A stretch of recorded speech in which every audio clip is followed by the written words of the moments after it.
Good morning, sir. Can you tell us your name and spell your last name for the record? Good morning. First name is Thomas, Thomas, last of Gates, Gates. Your witness, counsel. How are you currently employed? Currently employed with the BNSF Railway Police Department.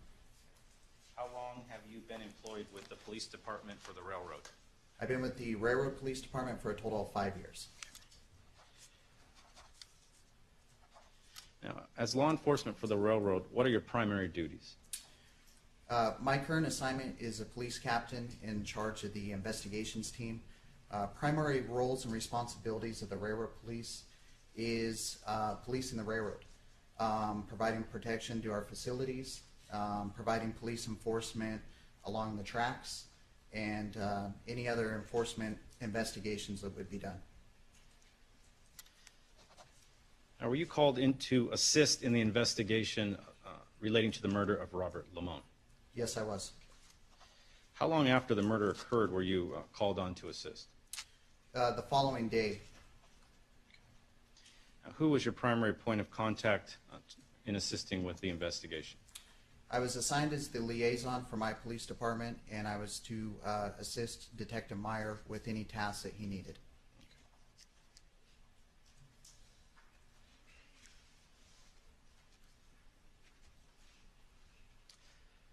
Now, if you could describe what steps you took to assist in the investigation.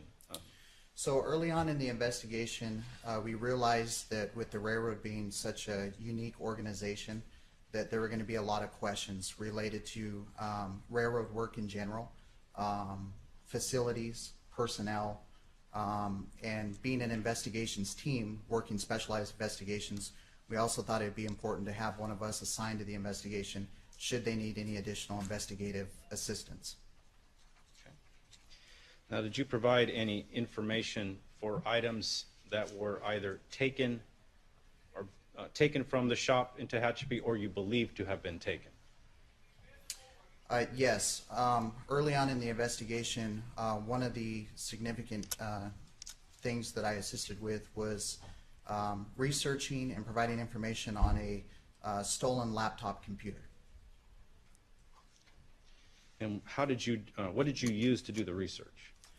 So within our organization, we have our own IT department, and usually when a laptop computer is issued, it's assigned a specific number, and that specific number is the profile for that computer, and usually whoever it's issued to, it'll tell us everything we need to know about that computer, when it was issued, if it's ever lost or stolen, when it needs to be refreshed and a new computer issued, things of that nature.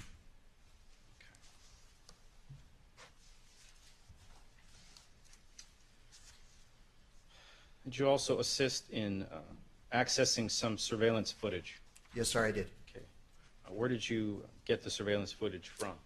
I traveled to the Pilot Travel Center located at 5725 Highway 58 in the city of Boron, California.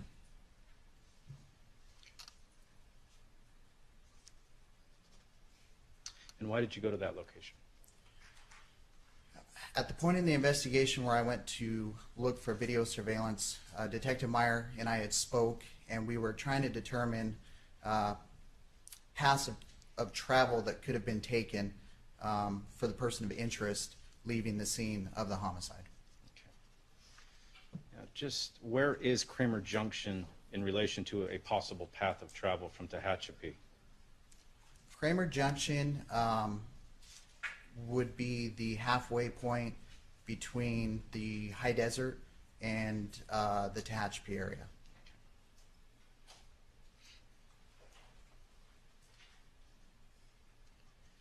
And your subject of interest at the time, did you believe that they resided in Hesperia? Yes. Did you also interview a John Justice? I did, yes. Did you author a report? I did, yes. As part of your duties, did you also review phone records? I did, yes. Whose phone records did you review? I reviewed the phone records of Jonathan Hearn, his primary cell phone, the primary cell phone for Sabrina Limon, and what was being referred to as a secondary or burner phone which we believe to belong to Sabrina Limon. Did you create a PowerPoint, I guess, slide set for those records? I did, yes. Okay, what time frame did you create that PowerPoint? The area that I focused most on was between August 1st of 2014 and August 31st. Your Honor, if I may approach, I have an item marked. Please.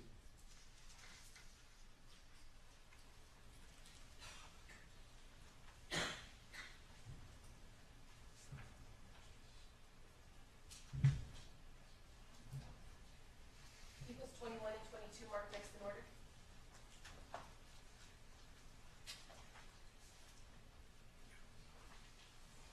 If I may approach the witness, Your Honor. Please.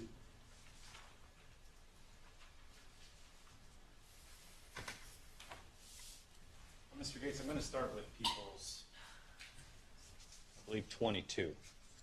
If you could look on the back to.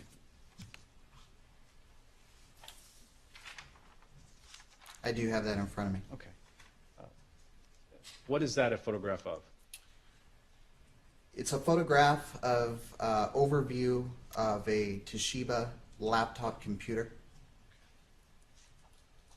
Now, there are some markings, I believe, to the bottom left. Can you describe those markings or tags? Yeah, so these are two tags. The top one, it says that it's property of BNSF. What this is, it's what we refer to as an asset tag number. The number on this tag is what I was explaining about the computer's basically profile. So if I were to want to know any information on this particular computer, I'd run it through the IT department and they'd provide me a profile. Okay. And the other tag on there? The other tag, it's a secondary tag that I'm not familiar with.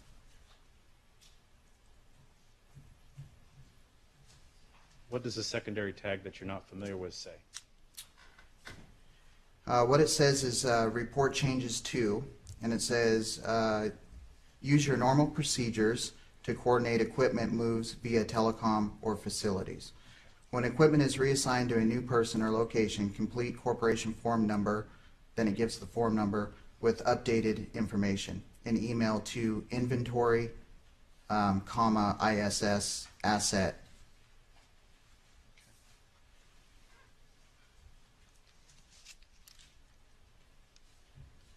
Moving on to People's 21, if you could review that, please.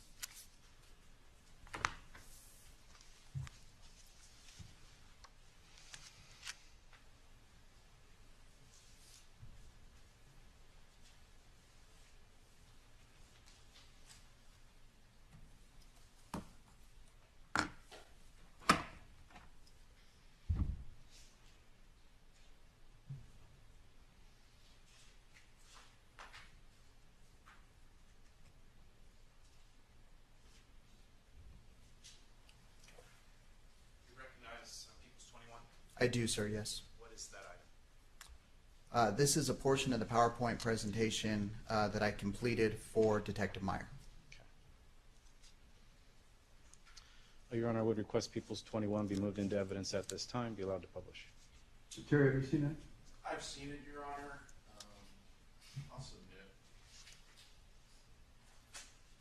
Be admitted.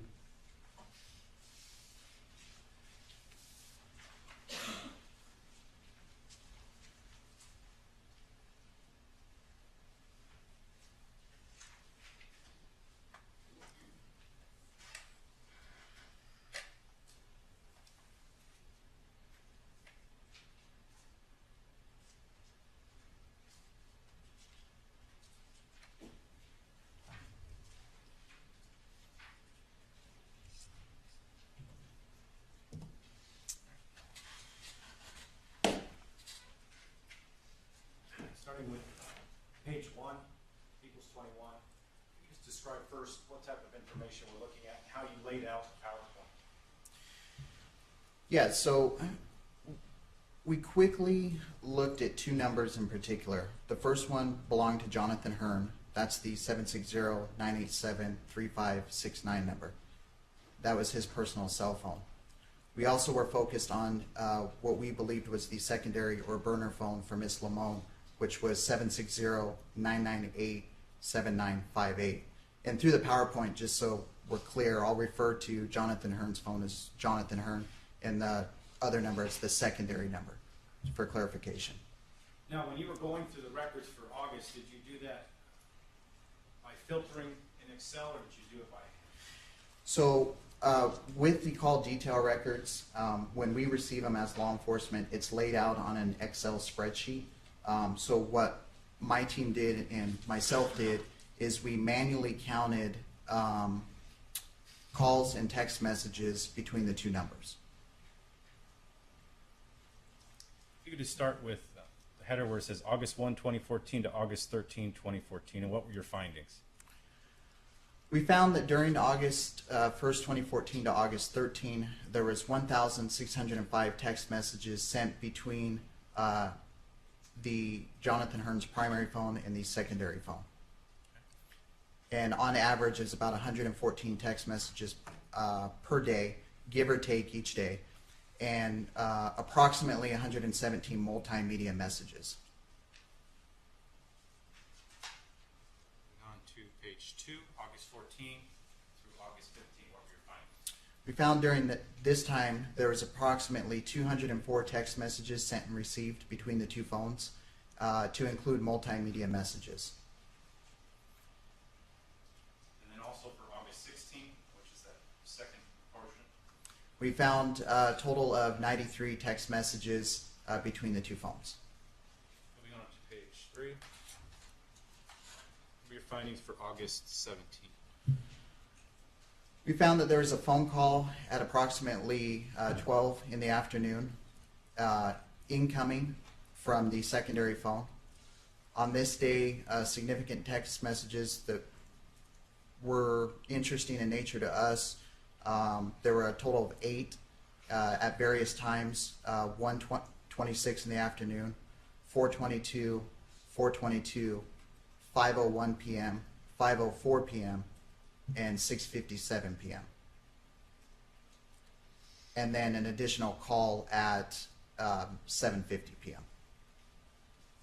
Where was that call from? Was that from Jonathan Hearn to the other phone, or from the other phone to Jonathan? It was the secondary phone phoning Jonathan Hearn.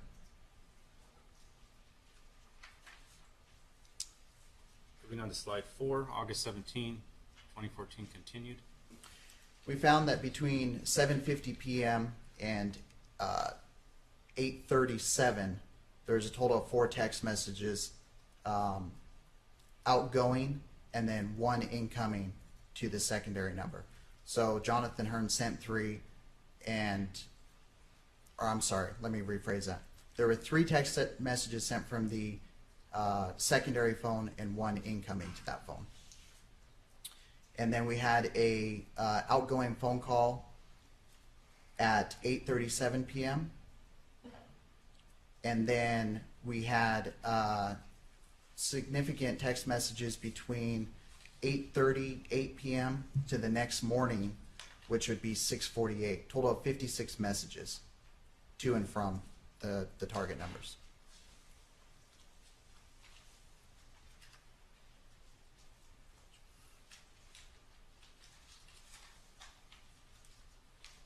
Moving on to page 5.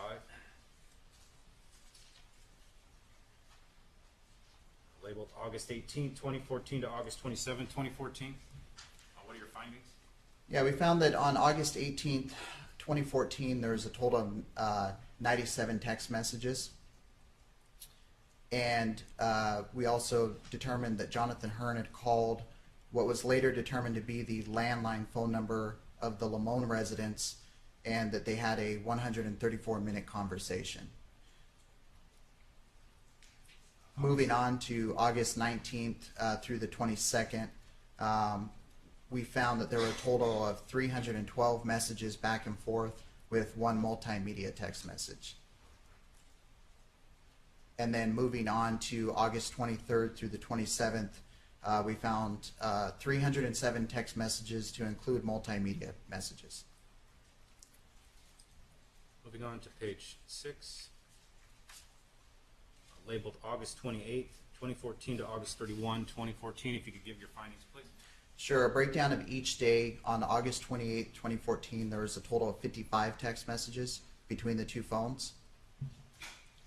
On August 29th, there was a total of 53 text messages. On August 30th, there was a total of 30 text messages. And then on August 31st, there was a total of 95 text messages. Moving on to page 7. It's labeled as information overview. What were your total findings for the month of August 2014? For the total month, we found that there was approximately 2,493 text messages between the two phones and approximately 120 phone calls.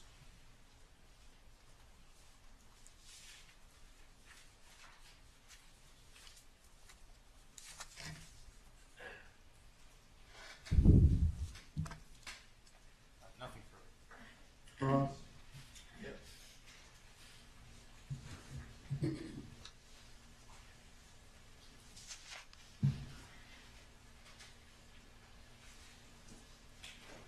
Good morning, Mr. Gates. Good morning, sir. Mr. Gates, you talked about doing all this analysis on the number of calls that were made during certain time periods, right? That's correct. And a lot of discussion about text messages being sent back and forth, right? That's correct. Did you ever examine those text messages? The actual content? Yes, sir. No, sir, I did not. Okay. So you don't know what they were communicating back and forth?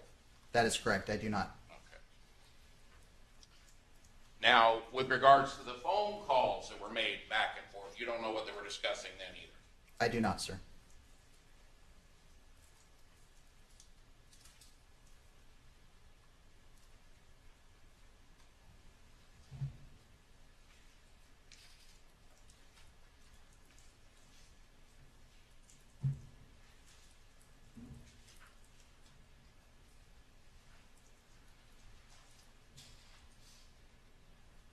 A little unclear. Now, you interviewed John Justice, is that right?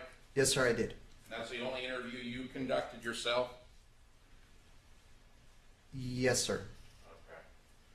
And with regards to your work on the case, it was limited to reviewing the cell phone records and calculating how many phone calls and how many text messages were actually sent? We did quite a bit of assisting to Kern County, give or take what you outlined and maybe more.